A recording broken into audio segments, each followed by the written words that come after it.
Diduga akibat percikan kembang api, sebuah gudang kayu di Jambi ludes terbakar.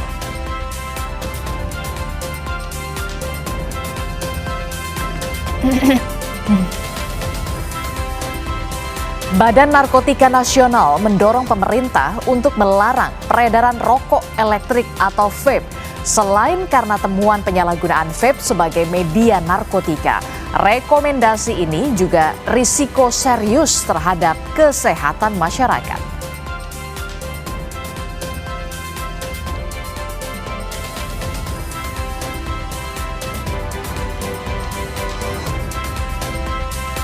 Saudara, siapa dari Anda yang suka bermain game online? Tim jurnalisme Data Kompas menemukan fakta orang Indonesia menghabiskan lebih dari 12,7 triliun rupiah untuk bermain game online dalam 5 tahun terakhir. Atau kalau dikira-kira sekitar 6 miliar rupiah per hari. Kita akan bahas soal ini dalam segmen dialog di Sapa Indonesia pagi hari ini.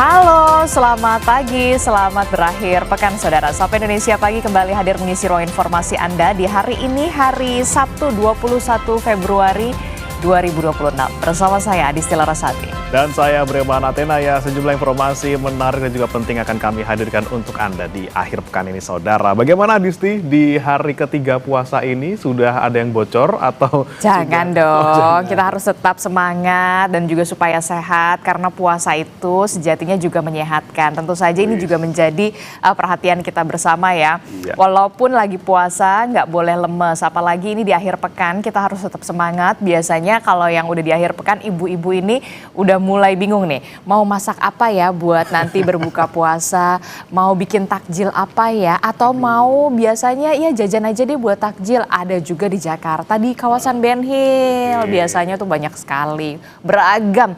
Tapi ingat, kalau berbuka puasa yang secukupnya saja, jangan berlebihan. Betul, buka puasa pakai gosip juga nggak boleh ya. Nggak kenyang dan nambah dosa pula. Dan biasanya kalau buka puasa gini kan udah pasti tuh undangan buka bareng tuh muncul kan. Sampai bingung mau mengatur jadwalnya seperti apa. Nah, hati-hati juga saudara. Dilihat juga keuangannya, kalau misalnya sudah mulai menipis gitu mungkin ditolak-tolakin satu-satu tuh buka puasa. Karena THR masih lama nih, masih berapa minggu lagi ya THR. Masih lama, gajian juga belum gitu kan. Nah itu dia, apalagi kalau misalkan udah undangan buka puasa bersama, ntar mau Lebaran, Idul Fitri itu biasanya tukeran hampers. Aduh, saya udah pusing tuh kalau udah kayak gitu tuh ya. Belum lagi mau nuker uang baru buat ponakan-ponakan. Luar biasa. Jadi banyak banget tantangan kita di bulan Ramadan ini saudara. Tidak hanya buat orang-orang yang mungkin merayakan Idul Fitri dan juga puasa, tapi juga ini tantangan keuangan biasanya juga ke orang-orang yang suka main game di bulan Ramadan. Waduh, ini kan harusnya kita bulan puasa itu biasanya baca Al-Quran loh, kok malah main game sih? Ya, siapa tahu dari main game nanti kan bisa ketemu, kita ini dong baca Al-Quran bareng, sholat bareng gitu kan. Tapi yang mengejutkan Adistia itu tadi ternyata orang berapa tuh sih? Itu tadi bisa satu hari tuh kalau kita hitung dalam 5 tahun terakhir tuh sehari orang Indonesia bisa ngeluarin 6 miliar rupiah cuma buat top up. 6 miliar rupiah buat top up voucher itu ya, kayak voucher nyawa gitu-gitu. Voucher nyawa, skin gitu-gitu. Oh, saya nggak pernah perhatiin lagi suami saya. Nah, coba dilihat suaminya udah berapa kali top up game. Tapi kita nanti akan bahas edisi ya, seperti apa sih sebenarnya fenomena orang top up game sampai sebegitu relanya mengeluarkan uang miliaran rupiah dalam waktu sehari totalnya gitu ya. Di segmen dialog di nanti Sapa Indonesia Pagi, tapi sebelumnya kita akan ke informasi pertama dulu di pagi hari ini saudara, di mana ada sebuah gudang kayu di Kelurahan Simpang 3 Sipin, Kota Jambi yang ludes terbakar pada Jumat malam. Api diduga berasal dari percikan kembang api yang dimainkan anak pemilik rumah dan menyulut material yang mudah terbakar.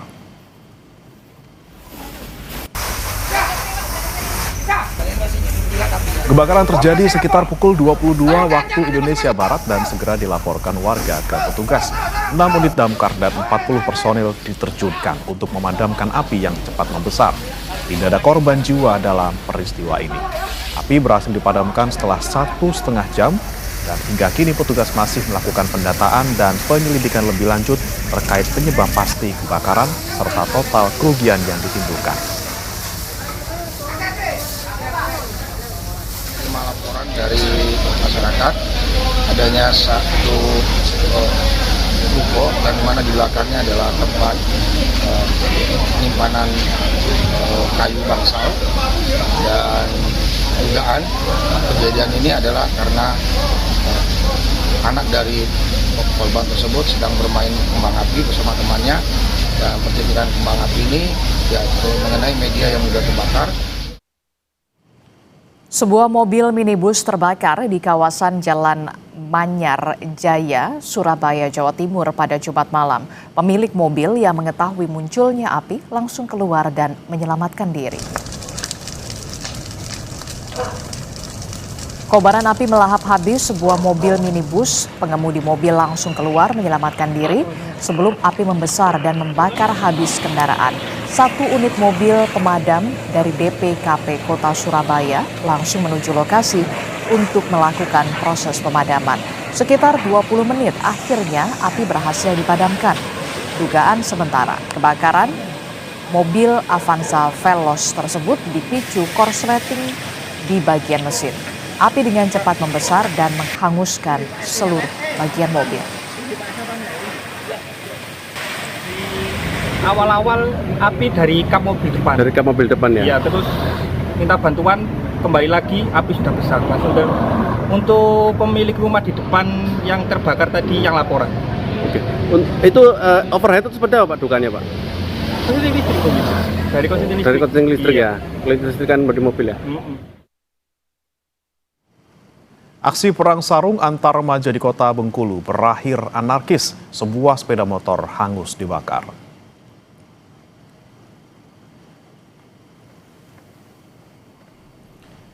Puluhan remaja di kota Bengkulu terlibat aksi tawuran perang sarung saat di malam Ramadan di Jalan Abidin 2, Kota Bengkulu. Tawuran terjadi saat 3 kelompok remaja bertemu dan terlibat saling serang menggunakan sarung. Situasi kemudian memanas saat salah satu kelompok membakar sepeda motor milik kelompok lain. Setelah membakar motor, para pelaku langsung melarikan diri hingga membuat warga sekitar panik. Polisi menangkap 3 remaja yang diduga terlibat pembakaran.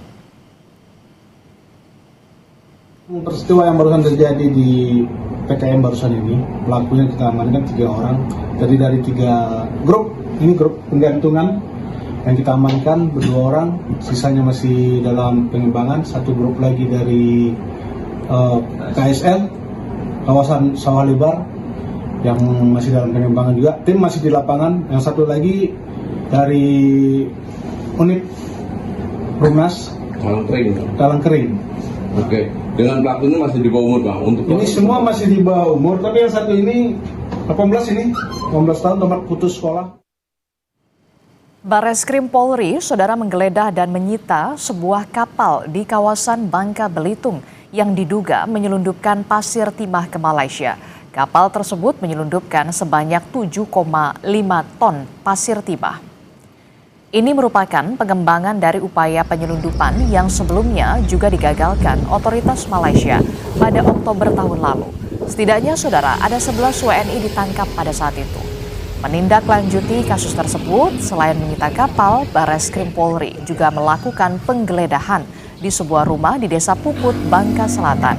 Berdasarkan hasil penyelidikan, aksi penyelundupan telah berlangsung sebanyak 18 kali.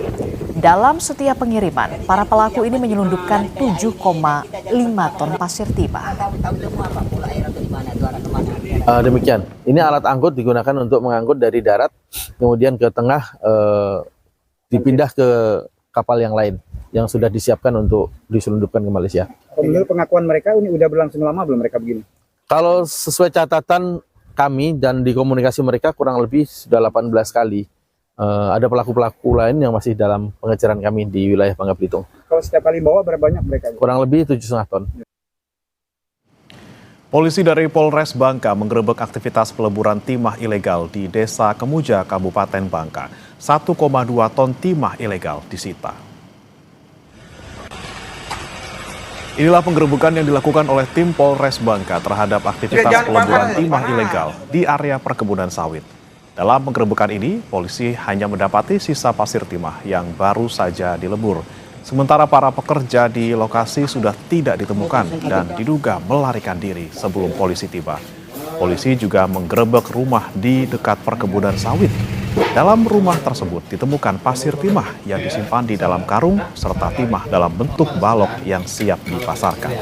Dari penggerebekan ini, seorang pengurus usaha peleburan timah ditangkap. Sementara 1,2 ton timah ilegal dan alat pelebur disita polisi. Satreskrim Polres Bangka, unit Tipiter, telah mengamankan satu orang inisial HS, yaitu atas aktivitas dugaan peleburan balok timah secara ilegal. Barang bukti yang telah kami amankan diantaranya pasir timah sejumlah total 1 ton 163 kilo. Polisi menggerebek sebuah lapak pengedar narkoba di dalam perkebunan sawit di Kabupaten Kampar Riau. Satu orang pengedar dibekuk beserta dengan barang bukti ratusan bungkus sabu siap edar. Saat digerebek, pelaku sempat berusaha menghilangkan barang bukti dengan membuangnya ke semak-semak. Namun setelah digeledah, polisi menemukan ada 132 paket kecil sabu siap edar. Selain itu, polisi juga menyita 1 buah ponsel, alat isap, pipet kaca, plastik klip kosong, dan uang Rp200.000. Pelaku diduga menjual sabu ke karyawan perkebunan sawit dan petani di sekitar lokasi. Pelaku mengaku mendapat barang haram tersebut dari seorang bandar berinisial B yang kini diburu polisi. Tempat tersebut adalah sebuah peron. Peron kelapa sawit, artinya yang digunakan oleh masyarakat mengambil buah kelapa sawit kemudian ditampung di peron tersebut. Nah, tersangka ini memang stay-nya di situ, tidak kemana-mana. Nah, sehingga pasarannya adalah masyarakat atau warga yang bekerja sebagai pekerja sawit. Seorang anak buah kapal tanker Sea Dragon dituntut hukuman mati terkait kasus penyelundupan narkoba jenis sabu seberat 2 ton. ABK ini berdalih tidak mengetahui jika kapal tanker tempatnya bekerja menyelundupkan sabu.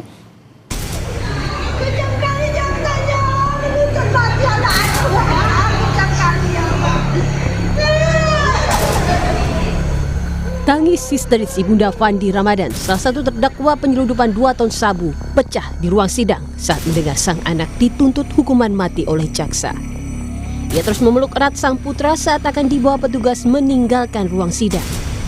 Keluarga mempertanyakan tuntutan hukuman mati kepada Fandi dari Pengadilan Negeri Batam karena Fandi tak mengetahui jika kapal tempat ia bekerja membawa sabu.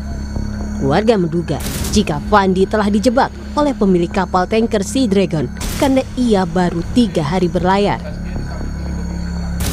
Dia dijebak itu Pak Presiden. Sekali lagi lah Bapak Presiden, mohon kepada Pak Presiden, tolong bebaskan anak saya. Dialah satu-satu tulang punggung kami, tulang punggung keluarga untuk cari makan kami. Dialah yang membantu saya, Bapak Presiden. Dan dia masih adik-adik untuk disekolahkannya.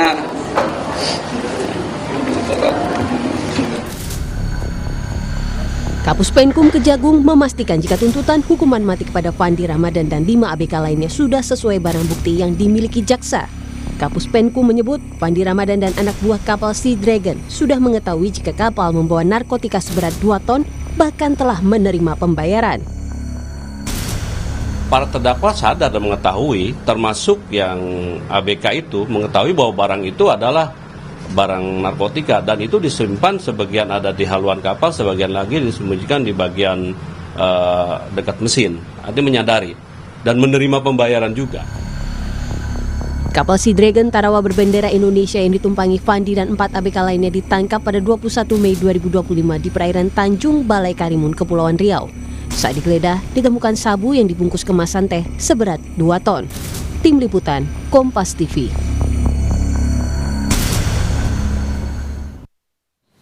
Saudara, Badan Narkotika Nasional mendorong pemerintah untuk melarang peredaran rokok elektrik atau vape. Selain karena temuan penyalahgunaan vape sebagai media narkotika, rekomendasi ini juga risiko serius terhadap kesehatan masyarakat. Badan Narkotika Nasional akan merekomendasikan perangan rokok elektrik atau vape seperti yang sudah diterapkan sejumlah negara. BNN menyebutkan vape telah menjadi media penyalahgunaan narkotika yang sangat masif. BNN menegaskan tanpa kandungan narkotika pun vape dinilai tetap berbahaya bagi kesehatan masyarakat. BNN menyampaikan rekomendasi kepada pemerintah terkait pelarangan rokok elektronik jenis vape. Setidaknya ada 3 argumentasi. Vape telah menjadi media penyalahgunaan narkotika yang sangat masif.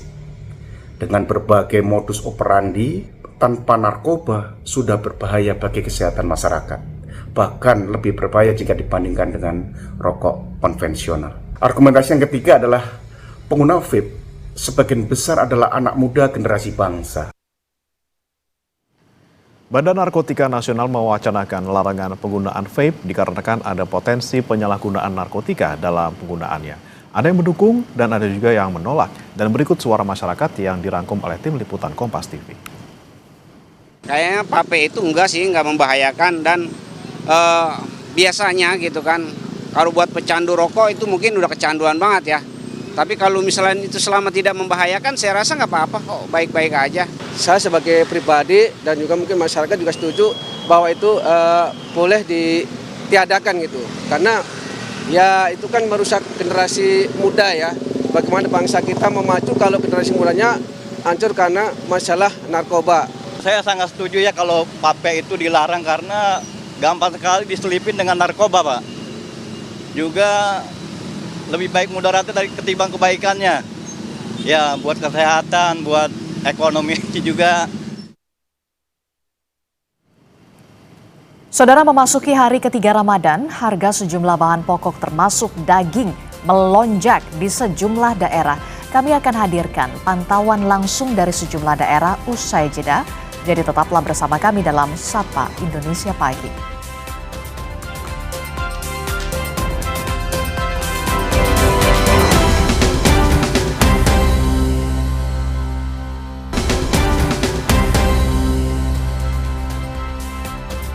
Terima kasih Anda masih bersama kami dalam Sapa Indonesia Pagi. Saudara, kenaikan harga daging dan kebutuhan pokok lainnya dirasakan oleh masyarakat di bulan Ramadan. Harga daging ayam ini mencapai Rp40.000 per kilogram. Sementara untuk daging sapi Rp140.000 per kilogram.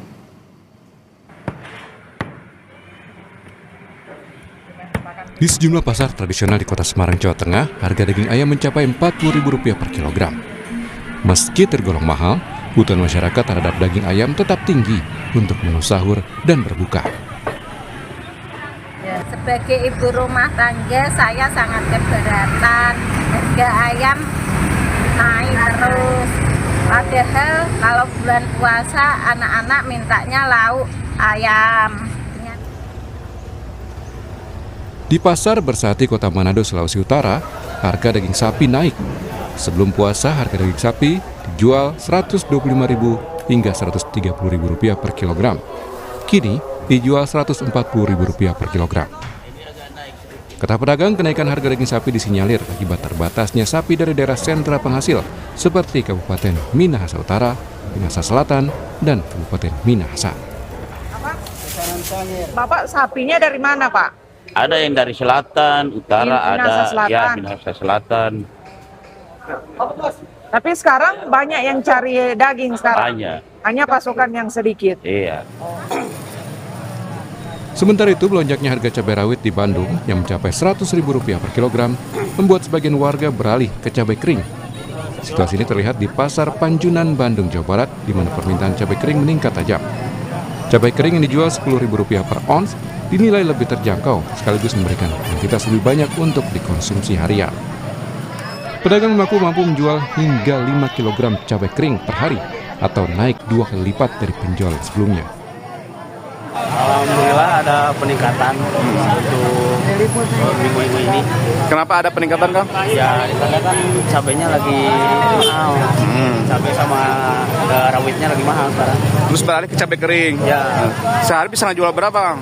Sekarang 5 kilo. Kalau hari biasa mah biasanya 2 kilo. Warga berharap di bulan puasa ini pemerintah dapat menstabilkan harga kebutuhan pokok di pasaran agar masyarakat dapat membeli dengan harga yang lebih terjangkau. Tim Liputan Kompas TV. Di hari ketiga Ramadan ini kita pantau bagaimana harga bahan pokok di sejumlah pasar yang dikabarkan mengalami kenaikan. Di Jakarta sudah ada jurnalis Kompas TV Niputu Trisnanda dan juru kamera Julian Fernando. Kemudian di Bandung sudah ada jurnalis Kompas TV Mita Handayani dan juru kamera Reza Pratama. Dan dari Manado ada jurnalis Yanemike Singal dan juru kamera Doni Arai. Kita ke Pasar Kebayoran Lama Jakarta dengan Putu Trisnanda. Putu, kalau kita lihat ini kan baru 3 hari bulan Ramadan. Nah, harga ini sudah banyak yang naik komoditas pangan. Tetapi bagaimana dengan permintaannya dan apa kebutuhan pokok yang mengalami kenaikan yang cukup signifikan di sana? Ya, selamat pagi Adisti dan juga saudara. Sampai dengan hari ini memang meskipun harga-harga ini naik begitu ya, akhirnya ini tentu berdampak pada bagaimana masyarakat ini kemudian membeli bahan-bahan yang kemudian akan dimasak. Misalnya saja kalau untuk di Pasar Kebayoran Lama ini yang paling signifikan melonjak harganya adalah cabai rawit, di mana sebelumnya ini ada di kisaran Rp60.000, Rp70.000, tetapi menjelang memasuki masa Ramadan kemudian juga cuaca yang sampai dengan hari ini masih sering hujan, ini berdampak pada harganya yang sekarang harganya mencapai Rp130.000.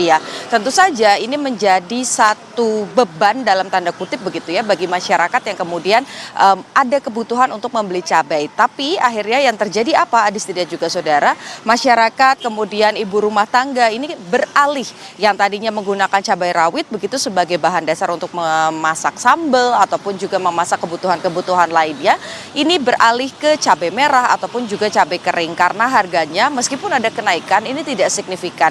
Bahkan untuk cabai merah ini cenderung stabil di harga Rp30 sampai dengan Rp40.000 tergantung dari kondisi cabainya sendiri seperti apa yang dijual di toko-toko tersebut atau di warung-warung yang ada di Pasar Kebayoran Lama Jakarta. Kemudian juga untuk harga yang lain-lain seperti bawang merah, bawang putih, kemudian kentang ini kecenderungannya masih normal, tidak ada kenaikan yang cukup signifikan begitu. Tadi kami tanya harganya masih untuk bawang merah misalnya ini Rp50.000 per kilogramnya, masih sama dengan harga sebelumnya. Begitupun juga dengan bawang putih, kentang, kemudian juga komoditas-komoditas lainnya. Sementara untuk beras, Adisti dan juga saudara, ini kecenderungannya sesuai juga dengan sidak yang kemarin dilakukan oleh Kementerian dan juga Badan Pangan, bahwa harganya masih sesuai dengan harga eceran tertinggi, yaitu di kisaran untuk beras premium dijual sekitar Rp13 sampai dengan Rp15.000 per kilogramnya, sementara yang medium di harga Rp11.500 sampai dengan Rp12.500 per kilogram, dan beras SPHB stabil di Rp12.500. Jadi artinya memang kenaikan yang paling signifikan ini adalah cabai rawit, dan kemudian berdampak akhirnya masyarakat beralih begitu karena kebutuhannya juga masih tinggi untuk berbuka puasa, untuk sahur, atau bahkan untuk mereka yang kemudian berjualan lagi akhirnya beralih dari cabai rawit kemudian diganti menjadi cabai merah ataupun juga cabai kering. Termasuk juga ketika nanti ada kenaikan harga yang cukup tinggi untuk daging misalnya yang naik dari Rp130 menjadi Rp140.000. Kalau harganya terus naik, tadi saya berbincang dengan beberapa pembeli, ya bukan tidak mungkin maka menunya yang akan diganti disesuaikan dengan kantong masing-masing. Adisti. Wah, cukup pedas begitu ya harga cabai rawit merah ini, bahkan mencapai Rp130.000 per kilogram, termasuk juga harga daging sapi begitu yang sudah mencapai Rp130 sampai Rp140.000 per kilogramnya. Dari Jakarta kita ke Bandung, Jawa Barat, sudah ada jurnalis Kompas TV Mita Handayani dan juga juru kamera Reza Pratama. Mita, kalau di Jakarta harga cabai itu signifikan sekali, Rp130.000 per kilogram. Bagaimana dengan di Bandung, termasuk juga komoditas pangan lainnya yang juga mengalami kenaikan di sana? Ya, Adisti, untuk harga cabai di Kota Bandung ini juga sama seperti di Jakarta. Untuk harga cabai rawit ini paling naiknya signifikan. Per hari ini untuk kenaikan harga cabai rawit sudah mencapai di angka Rp130.000. Jika sebelumnya itu untuk harga cabai rawit di 1 bulan lalu itu masih kisaran Rp60.000, lalu naik 2 minggu setelahnya menjadi Rp100.000. Dan per hari ini sudah naik Rp130.000 per kilogram. Itu cabai rawit kenaikannya paling tinggi, sedangkan untuk cabai lainnya seperti cabai Tanjung Merah ini juga mengalami kenaikan namun tidak sesignifikan di cabai rawit. Itu untuk cabai Tanjung Merah sebelumnya Rp40.000, saat ini menjadi Rp70.000. Lalu ada cabai keriting merah sama, sebelumnya Rp40.000, sekarang Rp70.000. Namun untuk harga cabai keriting hijau ini masih stabil di Rp50.000. Dan kenaikan ini sudah berlangsung selama hari pertama puasa seperti itu. Tidak hanya harga cabai, untuk harga sayur juga mengalami kenaikan. Ini untuk harga kol biasanya di Rp8.000, saat ini Rp12.000 per kilogramnya. Apabila tadi kami tanya kepada penjual mengapa kenaikannya cukup signifikan, ini menurut pedagang karena memang permintaannya cukup tinggi di saat bulan momen puasa ini seperti itu. Dan untuk faktor cuaca juga mempengaruhi karena memang walaupun memang distribusi dari distributor ini tetap lancar, namun diakui oleh para pedagang ini memang stok dari distributornya terbatas seperti itu. Nah, selain kenaikan harga cabai rawit yang cukup signifikan, ini untuk harga daging sapi di Kota Bandung khususnya di Pasar Kosambi ini juga naiknya cukup signifikan, Adisti. Karena jika 1 bulan lalu harga daging sapi itu di Rp140.000, untuk 2 hari sebelum bulan puasa ini sudah mencapai di angka Rp160.000 per kilogramnya. Dan untuk harga daging sapi sendiri, apabila kami tanya kepada pedagang kenapa ada kenaikan, menurut para pedagang ini diakibatkan karena untuk sapinya adalah sapi impor dari Australia. Dan ini juga berpengaruh dari nilai mata uang rupiah yang menurun seperti itu. Jadi memang sudah naik dari sananya. Dan untuk harga daging ayam sendiri, daging ayam potong itu mengalami kenaikan Rp2.000, sebelumnya Rp40.000, saat ini Rp42.000, naik sebelum bulan puasa. Dan ini ada penurunan justru di telur ayam, jika biasanya sebelumnya Rp31.500, saat ini menjadi Rp31.000. Ada penurunan sebesar Rp500 untuk telur ayam, Adisti. Ya, dari Bandung kita bergeser ke Manado, Sulawesi Utara. Kita sapa jurnalis Kompas TV Yana Mika Singgal dan juru kamera Doni Arai. Yana, apa saja yang mengalami kenaikan harga di sana untuk kebutuhan pokok, apa juga sama cabai rawit merah, termasuk juga soal harga daging sapi juga yang merangkak naik signifikan? Ya, selamat pagi Adisti. Saya saat ini berada di Pasar Bersehati, Kota Manado, Sulawesi Utara. Dan pasar ini merupakan salah satu pasar terbesar di Kota Manado, Provinsi Sulawesi Utara. Kami memantau sejumlah pergerakan bahan pokok di pasar ini. Dan salah satu yang menjadi fokus kami yakni kenaikan harga daging sapi yang mulai naik di pekan pertama pada bulan Ramadan kali ini. Kemarin hari kami pantau untuk harga daging sapi telah mengalami kenaikan. Dari sebelumnya pedagang menjual di sebelum bulan Ramadan di harga Rp125.000 sampai Rp130.000 per kilogram. Nah, pada pekan pertama bulan Ramadan harga merangkak naik di angka tertinggi Rp140.000 per kilogram. Sementara pagi hari ini Sabtu, hari ketiga untuk pelaksanaan ibadah puasa, sudah mengalami kenaikan lagi, sudah di angka Rp150.000 per kilogram. Pedagang mengaku kondisi kenaikan harga ini disebabkan adanya kenaikan permintaan, sementara pasokan dari sentra-sentra penghasil untuk daging sapi ini mengalami keterbatasan atau terbatasnya pasokan dari sentra-sentra penghasil seperti dari daerah Kabupaten Minahasa Selatan, Kabupaten Minahasa, dan Kabupaten Minahasa Utara. Ya saudara, selain kenaikan harga daging sapi, kami juga sempat memantau dan berdiskusi dengan pedagang untuk daging ayam, di mana daging ayam ini juga mengalami kenaikan tipis, seperti dari sebelumnya dijual dengan harga Rp38.000 per kilogramnya. Pagi hari ini daging ayam sudah mengalami kenaikan menjadi Rp40.000 per kilogram. Untuk bumbu dapur kami juga memantau demikian, Adisti.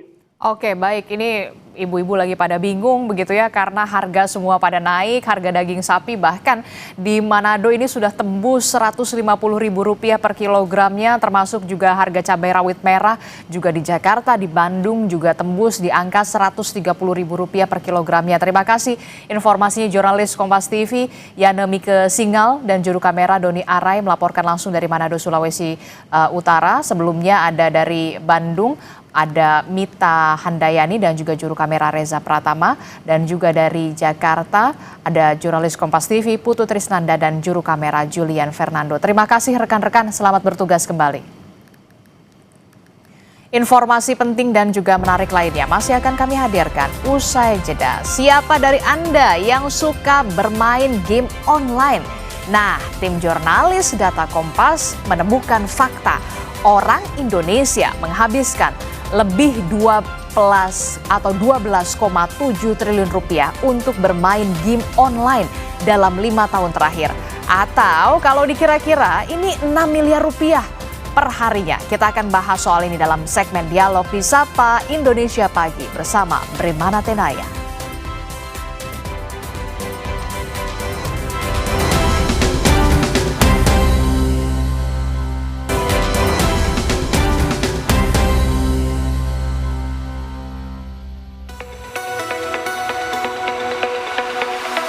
Fenomena maraknya game online jadi sorotan.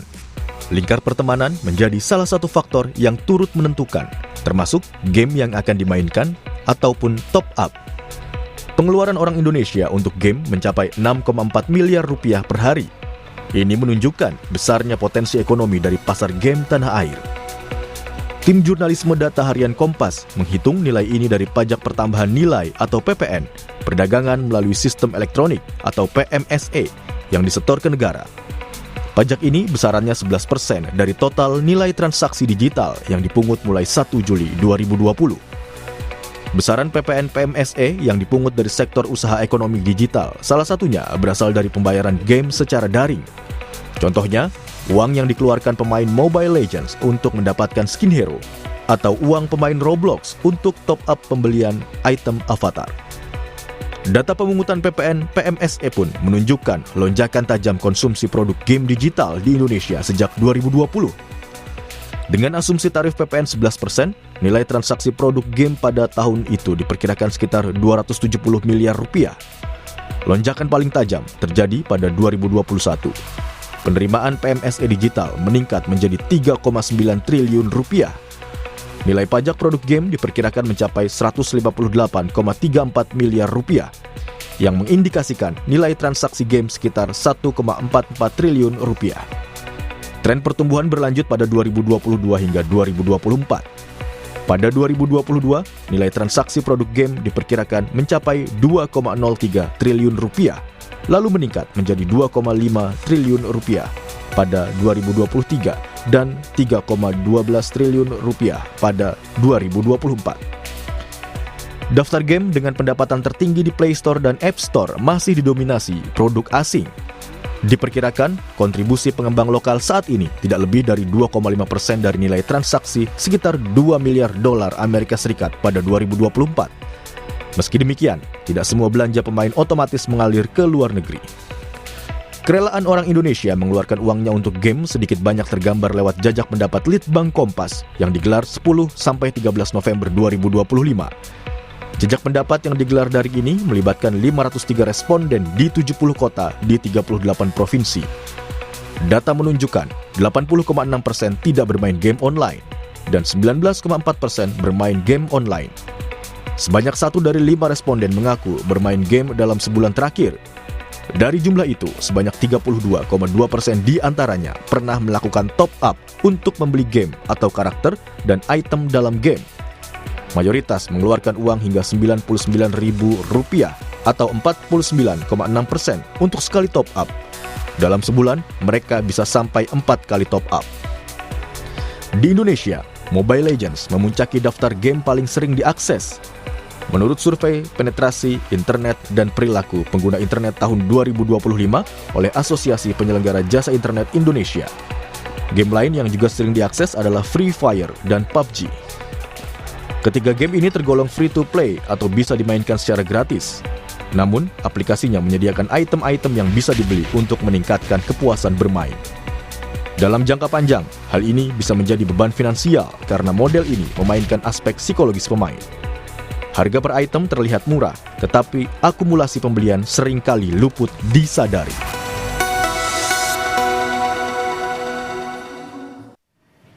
Game online semakin marak. Bermain game online memang bisa menjadi momen untuk hiburan. Tapi ternyata ada ancaman bahaya bila kecanduan.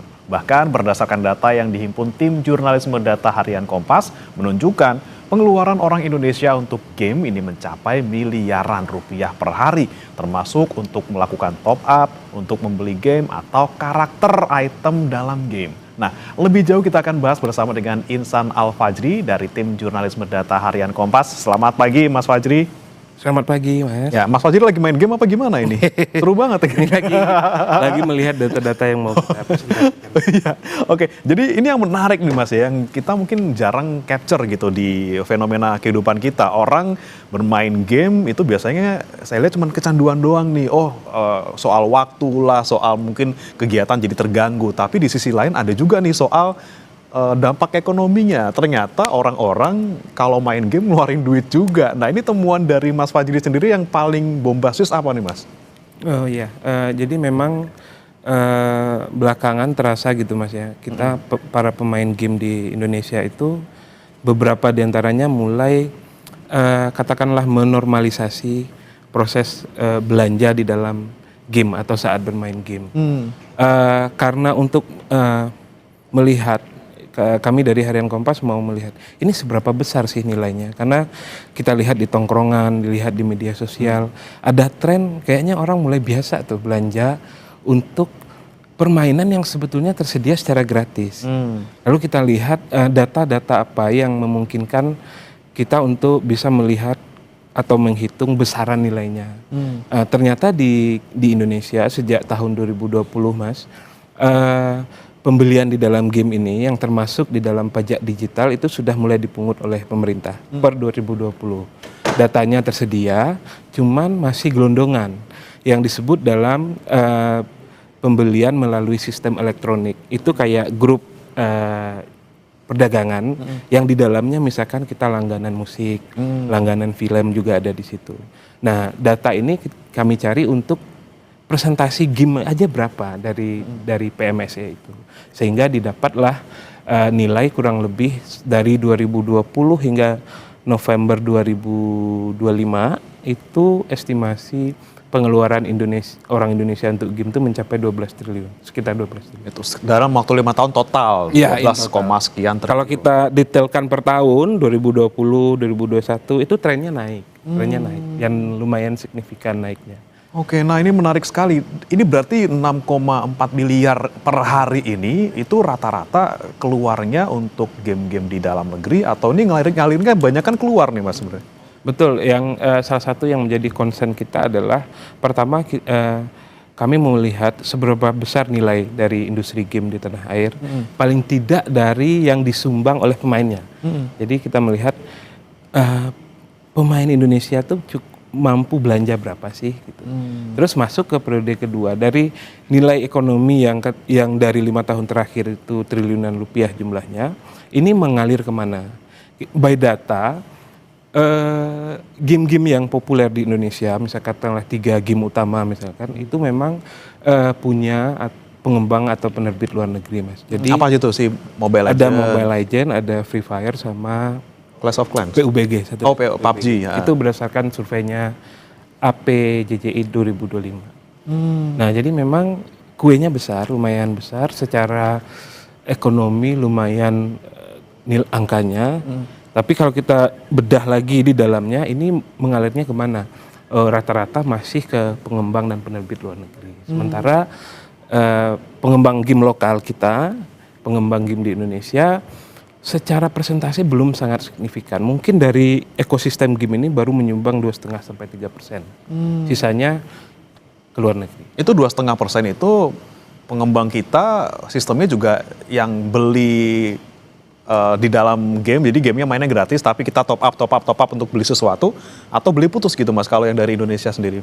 Iya, jadi salah satu yang juga coba kami jawab, kenapa kok pengembang lokal kita kontribusinya tidak begitu signifikan di pasar dalam negeri, padahal ini dia tuan rumah di sini. Gitu. Iya. Ternyata ada perbedaan dalam sisi model bisnis, Mas. Kalau pengembang lokal game kita itu rata-rata membuat game yang sifatnya beli putus ya. Dia bikin game lalu nanti ditaruh di marketnya dan orang membeli kopian dari game itu. Terus game ini juga lebih banyak dimainkan di personal komputer, bukan di gawai. Nah itu yang membuat pengembang lokal kita belum begitu signifikan. Selain juga kultur dari pemain game di Indonesia yang tidak match dengan produknya pengembang lokal. Jadi orang Indonesia punya kecenderungan memilih game sesuai dengan selera sosialnya. Jadi tongkrongan lagi main A, dia juga akan main A. Karena pengen temen online-nya biar ada, kita mabar gitu ya. Dan ini situasi ini agak berat bagi pengembang lokal karena dia harus mengintrodusir sebuah permainan yang sama sekali baru, tongkrongan tidak tahu ini game apa gitu, dan itu menjadi tantangan juga. Iya, itu tadi tantangannya adalah bagaimana kita bisa nyari orang yang main game yang sama kalau tidak dari awal kita download game yang sama dengan teman kita gitu ya. Tapi yang menarik itu Mas, ini kan katanya ada fenomena di mana ini rela loh nggak makan atau rela loh untuk kebutuhan finansialnya yang utama malah tersingkirkan gara-gara game online. Ini Mas Fajri juga punya datanya nggak Mas? Betul, kita untuk menjawab ya, kan game yang populer di Indonesia itu modelnya adalah free to play. Orang bisa memainkan itu secara gratis dengan mendownloadnya dan memasangnya di gawai masing-masing. Tapi untuk permainan yang sebetulnya bisa dilakukan secara gratis ini, kenapa ada orang harus belanja di dalamnya? Lalu kami gali ini dari para pemain game di Indonesia. Dari sini didapat kesimpulan, pertama ada situasi di mana pemain game merasa harus lebih rame ketika bermain. Jadi kepentingan dia belanja bukan untuk membuat mainnya lebih bagus, nggak gitu, tapi membuat karakter dia yang ada di dalam game itu menjadi lebih unik, menjadi lebih bagus, menjadi lebih tampil berbeda dibanding pemain game yang lain. Jadi ada soal kosmetik atau soal hiasan yang membuat orang mau berbelanja. Beli item A membuat tampilanku jadi lebih bagus saat bermain. Kedua, ternyata ada beberapa game juga yang modelnya ketika kita belanja di dalam aplikasi mereka membuat kinerja kita atau gameplay kita menjadi lebih bagus. Kompetitif nih asalnya, apa alasannya ya? Ya, misalnya untuk game sepak bola mobile misalkan, sepak bola yang juga lumayan digandrungi di Indonesia, itu kita bisa bermain dengan pemain yang disediakan secara gratis bisa. Tapi untuk bisa masuk ke level yang lebih tinggi itu agak berat. Kecuali kita mau ya top up sedikit, terus ya sudah kita coba peruntungan. Oke, jadi secara kompetitif juga masuk tadi ya, biar dia bisa naik ke level tertentu. Ada juga masalah tadi biar apa namanya tuh Mas, biar mentereng gitu ya skinnya, ya, biar lebih menarik. Berarti ini ada juga pengaruh apa ya, psikologis orang itu berarti pengennya ketika mengeluarkan sesuatu ini kan pasti kan ada pemicunya Mas. Berarti ini orang-orang sudah mulai kecanduan gitu kan. Nah, apakah juga ada permainan psikologi di sana yang mungkin developer mainkan supaya ini bisa menambang uang lebih banyak lagi nih dari gamer-gamer ini? Jadi memang salah satu yang kami ulas juga dari liputan industri game ini adalah apa yang membuat orang belanja terus. Ternyata setelah dilihat lebih jauh ada sistem yang disebut dengan istilahnya gacha atau undian yang skema ini kami yakini dan setelah mengonfirmasi ke teman-teman psikolog membuat orang terus belanja. Kenapa? Karena ketika saya misalkan sebagai pemain game memutuskan untuk membeli sesuatu di game itu, skema gacha ini menghadirkan ketidakpastian. Karena saya tidak bisa serta-merta memasukkan uang lalu membeli item itu, enggak. Saya harus ikut undian dulu.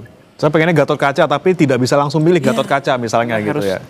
diundi dulu. Dan di undian ini setelah kita bertanya kepada pengamat game dan lain-lain, di satu sisi ini terlihat murah. Karena seperti di angkringan Mas, jadi murah, ada item ini 2.000, tapi setelah kita makan, karena makannya ini itu, dihitung-hitung jatuhnya banyak juga modelnya. Oke, jadi itu juga strateginya Mas ya, kita mainnya, mereka jualnya receh-receh, nggak berasa, tapi kemudian ujug-ujug besar gitu ya. Karena ada sisi impulsif dari pemain. Ketika kita misalkan penggemar sepak bola, ketika yang item yang ditawarkan itu ternyata klub yang kita suka, pemain yang kita suka, sisi-sisi personal dari pemain game yang membuat pada akhirnya ya udah deh saya belanja. Nah kalau itu kan keputusan personal tuh Mas, orang kecanduan sendiri, misalnya dia pengen dapat ini tapi nggak dapat gacha mulu gitu kan, atau kalau nggak ada tim tertentu yang dia suka, tapi kalau misalnya pengaruh teman misalnya, kok dia beli, saya juga beli biar sama-sama seru atau sama-sama kompetitif gitu, ada nggak sih pengaruh teman dalam orang memutuskan untuk bisa top up di dalam sebuah game? Oh iya, dari salah satu narasumber kami itu cerita yang semacam itu persis Mas. Jadi tadinya dia merasa ketika bermain game kenapa harus bayar? Toh saya sudah sediakan kuota internet. Tadinya dia berada dalam perspektif itu. Terus dia memainkan sebuah game baru, lalu ikut bermain dengan tongkrongan. Karena game itu menyediakan fitur bermain sesama teman, dari situ terasa Mas, temannya jauh lebih jago dibanding dia. Sekali dua kali oke, tapi kok terus-terusan kalah terus, rasanya kok gak enak juga gitu. Apalagi ini bermain di tongkrongan yang disaksikan oleh banyak orang. Nah, dari diskusi-diskusi kok kalah terus tanya ke temannya, emang kamu kenapa kok bisa bagus? Loh saya top up. Tadinya top up, ya udah dia coba juga dan ternyata memang untuk game-game tertentu itu berpengaruh. Belanja yang item yang kita beli memang meningkatkan kinerja kita saat bermain game.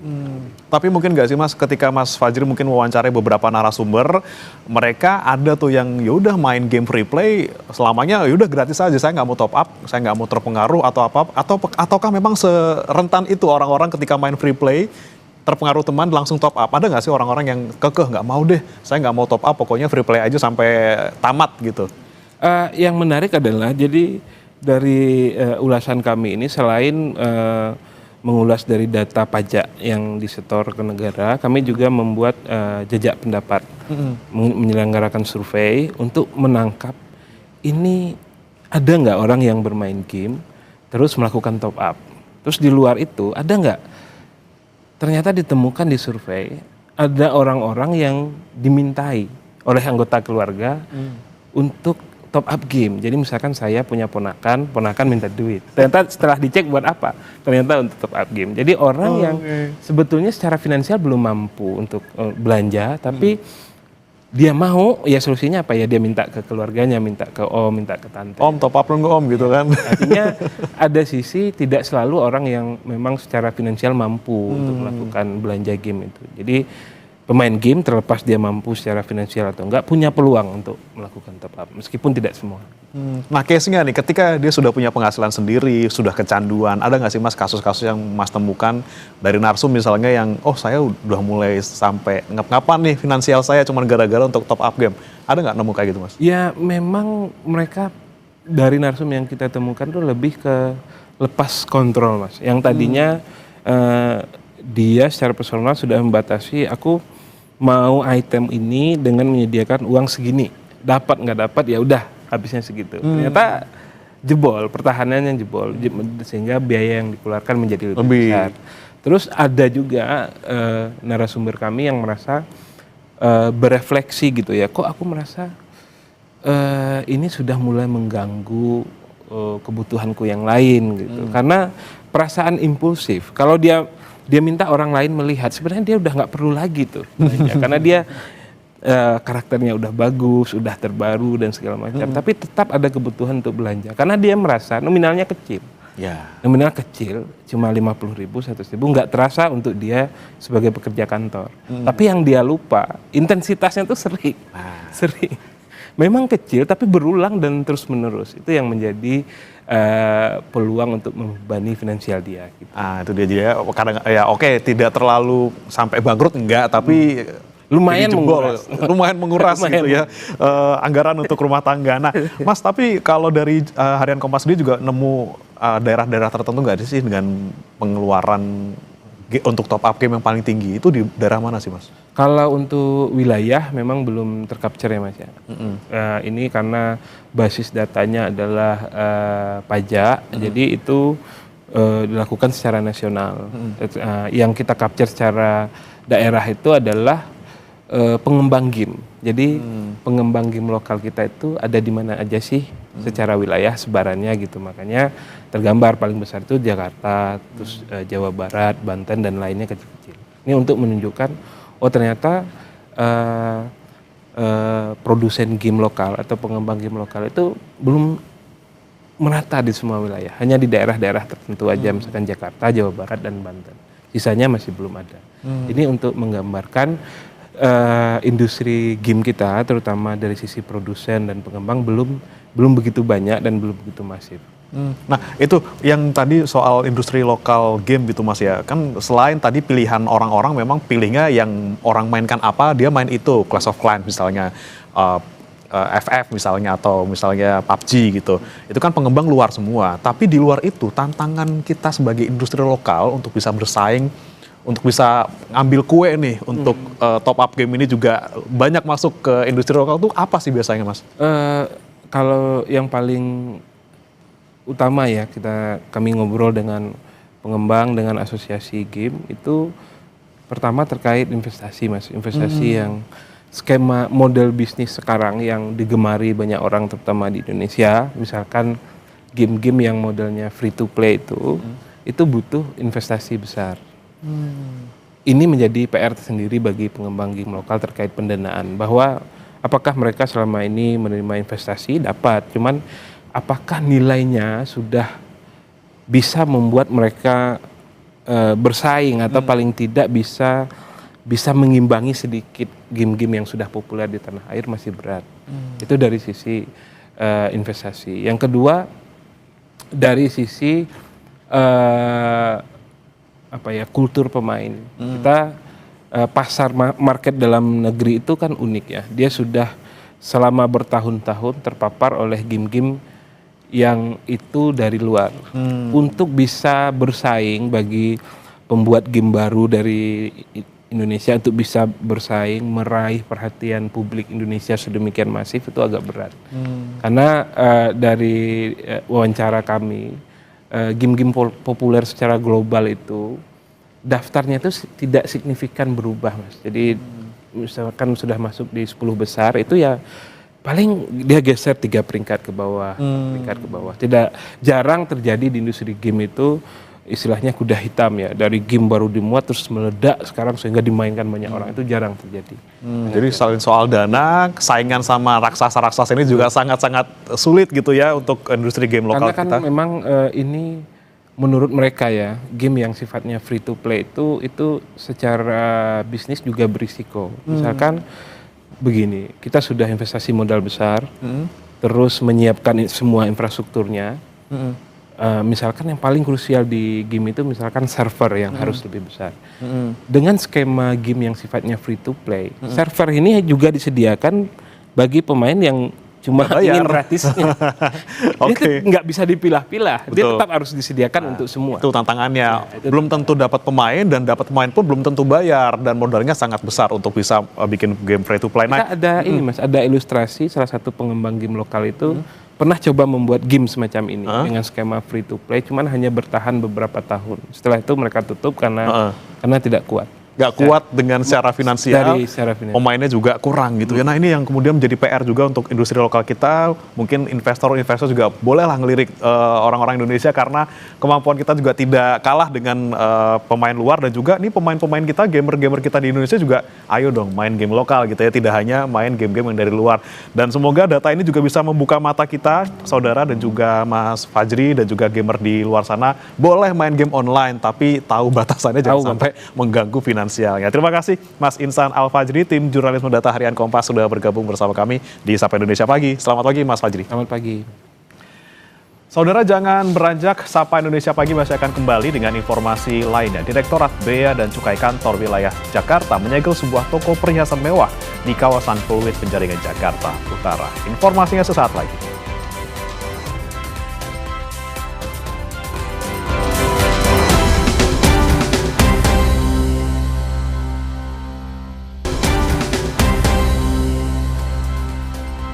Terima kasih Anda masih bersama kami dalam Sapa Indonesia Pagi. Saudara, Direktorat Bea dan Cukai Kantor Wilayah Jakarta menyegel sebuah toko perhiasan mewah di kawasan Pluit, Penjaringan, Jakarta Utara. Penyegelan dilakukan usai dilakukan pemeriksaan oleh petugas. Penyegelan terhadap toko penjualan berlian ini didasari atas dugaan pelanggaran administrasi terhadap barang-barang yang diimpor. Selain di Pluit, penyegelan pada hari kemarin juga dilakukan terhadap 2 toko lain di lokasi berbeda. Dan kegiatan penggalian potensi penerimaan negara yang kemungkinan bahwasanya sasaran yang kita saat ini kita lakukan pemeriksaan secara administratif ini kemungkinan bahwasanya belum memenuhi penerima pungutan bidang biaya masuk ataupun juga pungutan bidang perpajakan baik PPN atau PPN. Bareskrim Polri menggerebek sebuah rumah di Surabaya terkait dengan penyidikan tindak pidana pencucian uang diduga bersumber dari praktik pertambangan emas ilegal. Transaksi jual beli emas dari tambang ilegal ini ditaksir mencapai 25,8 triliun rupiah. Polisi menggeledah intensif di sejumlah ruangan untuk mengumpulkan barang bukti terkait dugaan tindak pidana pencucian uang dari emas hasil tambang ilegal. Penggeledahan dilakukan mulai Kamis hingga malam. Seorang perempuan yang juga pemilik rumah enggan berkomentar soal penggeledahan. Penggeledahannya tadi gimana? Bu, terkait juga ada barang-barang yang diamankan Bu sama polisi Bu. Berarti aku depan ya? Bu, soal terkait dugaan TPPU yang dilayangkan ke Ibu. Ibu siapa namanya Bu? Soal TPPU itu benar atau salah Bu ya? Dari penggeledahan, polisi menyita sejumlah emas batangan, dokumen hingga alat bukti elektronik. Penggeledahan merupakan rangkaian penyidikan TPPU yang berasal dari pidana sebelumnya, yaitu penampungan, pengolahan, pemurnian, pengangkutan hingga penjualan emas dari pertambangan ilegal. Penyidikan berawal dari laporan hasil analisis transaksi keuangan mencurigakan dalam tata niaga emas, baik di dalam negeri maupun luar negeri. Emas itu diduga berasal dari pertambangan emas ilegal yang beroperasi di wilayah Kalimantan Barat. Polisi mengklaim akumulasi transaksi jual beli emas dari tambang ilegal ini mencapai 25,8 triliun rupiah selama periode 2019 hingga 2025. Beberapa barang bukti yang terkait dengan dugaan tindak pidana yang terjadi, yaitu dugaan tindak pidana pencucian uang dari tindak pidana asal terkait dengan secara bersama-sama yang menampung, mengolah, memurnikan, mengangkut, dan menjual emas yang berasal dari pertambangan ilegal. Untuk emas batangan apakah ada yang disita, Jenderal? Emas batangan? Ya, termasuk di dalamnya. Ya. Termasuk. Jumlahnya berapa? Jumlahnya berapa? Nanti kita update ya, nanti kita update. Tapi yang jelas sampai kiloan, Jenderal. Tadi terlihat berapa? Lebih. Ya. Sebelumnya, Bareskrim Polri juga menggeledah sebuah toko emas dan rumah mewah di Nganjuk, Jawa Timur. Penggeledahan dijaga ketat polisi dari Polres Nganjuk. Setelah sekitar 16 jam lebih memeriksa, tim Bareskrim membawa beberapa koper yang diduga berisi sejumlah emas dan dokumen terkait perdagangan emas ini. Tim Liputan Kompas TV.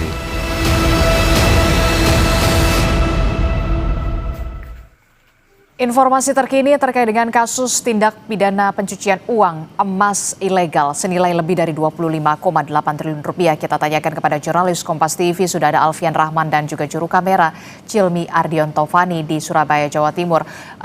Alfian, kita tahu Barreskrim ini sudah menggeledah ada toko emas di Nganjuk, ada juga sebuah rumah di Surabaya. Dari proses ini, apakah Barreskrim sudah menetapkan siapa tersangka?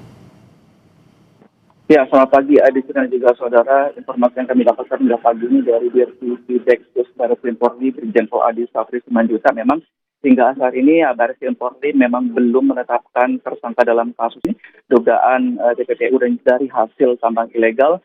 Namun informasi yang kami dapatkan lagi dari Barreskrim Polri memang sudah memeriksa sejumlah saksi. Terdata hingga saat ini sudah ada 37 saksi yang sudah diperiksa dan dimintai keterangan terkait dugaan kasus tersebut, termasuk juga saksi ini berasal dari Nganjuk dan juga dari Surabaya di tempat saya melaporkan saat ini, yaitu tepat di belakang yang ada di belakang saya ini merupakan salah satu lokasi di Surabaya, rumah tinggal yang digerebek pada Kamis lalu untuk mencari barang bukti, yaitu di Jalan Tompomas 3 Surabaya, di mana dari hasil penggeledahan tersebut yang dilakukan dari pagi hingga malam hari oleh Barreskrim Polri sendiri pada Kamis lalu menghasilkan atau dapat menyita 4 kontainer box yang berisi sejumlah logam mulia, dokumen elektronik termasuk juga perangkat elektronik yang diduga sebagai salah satu alat transaksi yang untuk menyukseskan tindak pidana tersebut, dugaan tindak pidana tersebut. Namun Adisi dan juga saudara, kami juga sempat berbincang tadi dengan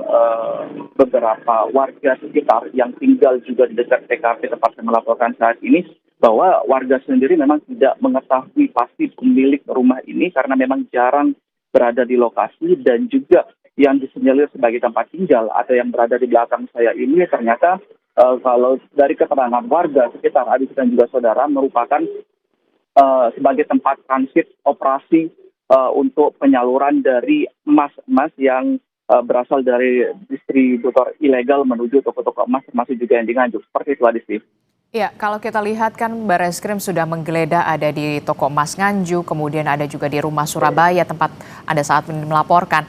Apakah ada informasi lain soal lokasi yang kemungkinan akan berpotensi kembali digeledah polisi terkait dengan kasus ini? Alfian.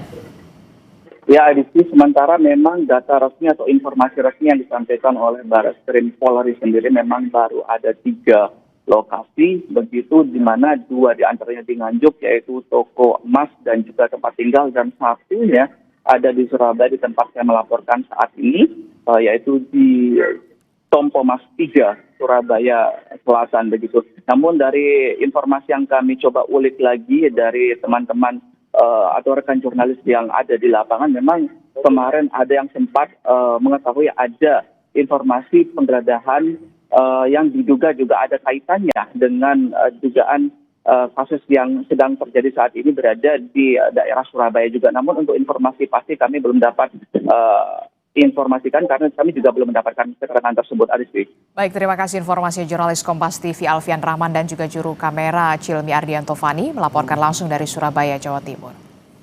Saudara, diplomasi langsung Presiden Prabowo Subianto dengan Presiden Donald Trump di Washington DC membuahkan kesepakatan tarif resiprokal 19% bagi Indonesia. Informasi lengkapnya akan hadir sesaat lagi.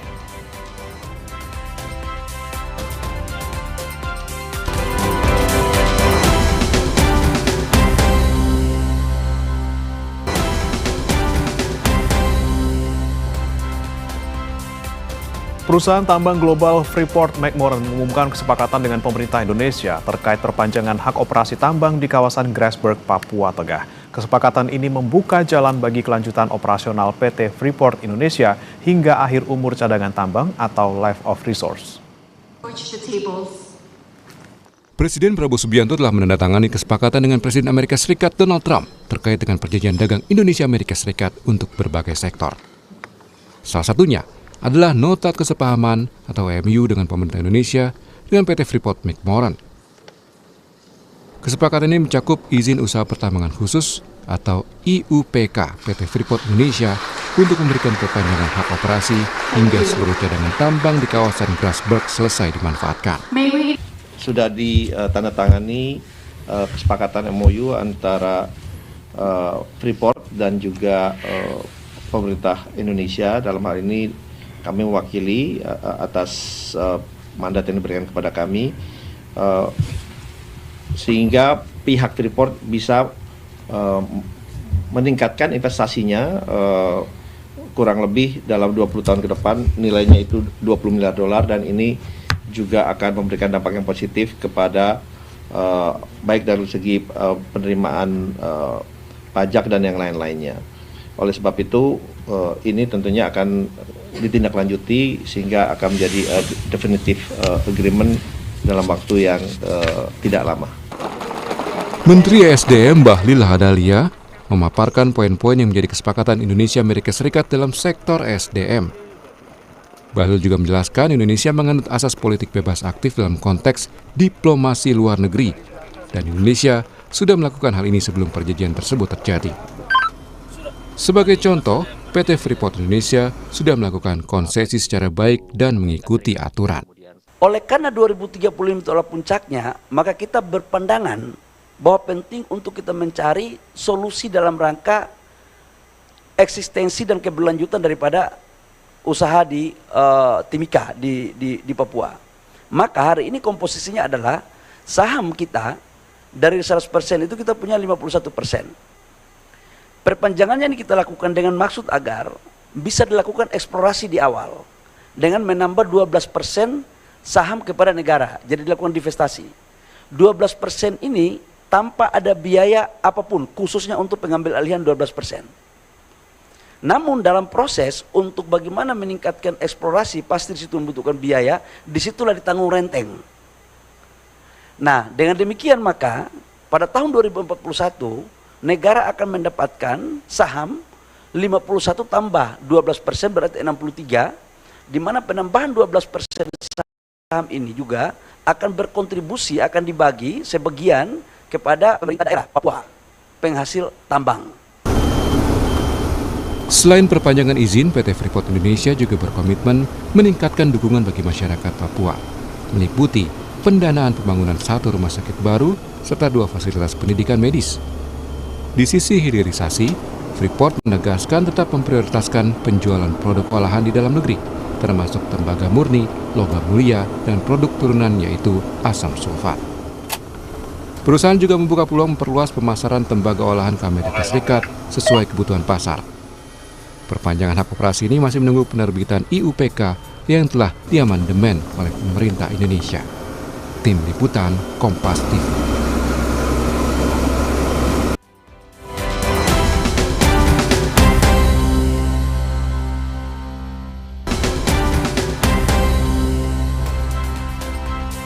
Diplomasi langsung Presiden Prabowo Subianto dengan Presiden Donald Trump di Washington DC membuahkan kesepakatan tarif resiprokal 19% bagi Indonesia. Dalam keterangan persnya di Amerika Serikat, Seskap Teddy Indrawijaya menjelaskan penurunan tarif menjadi 19% merupakan capaian besar dibandingkan tahun sebelumnya. Kesepakatan juga mencakup pembebasan bea masuk atau tarif 0% atau 1.819 produk strategis seperti kopi, kakao, minyak, kelapa sawit hingga semikonduktor. Pertemuan bilateral yang berlangsung selama 30 menit menjadi momen istimewa karena di antara 15 kepala negara yang hadir dalam KTT Dewan Perdamaian, hanya Presiden Prabowo yang diterima secara khusus oleh Presiden Trump. Kemudian selamat malam waktu Indonesia. Informasi tadi sekaligus menutup Sapa Indonesia pagi hari ini, saudara. Akhirnya saya Brema Latenaya. Dan saya Disla Rasati, selamat berakhir pekan dan sampai jumpa.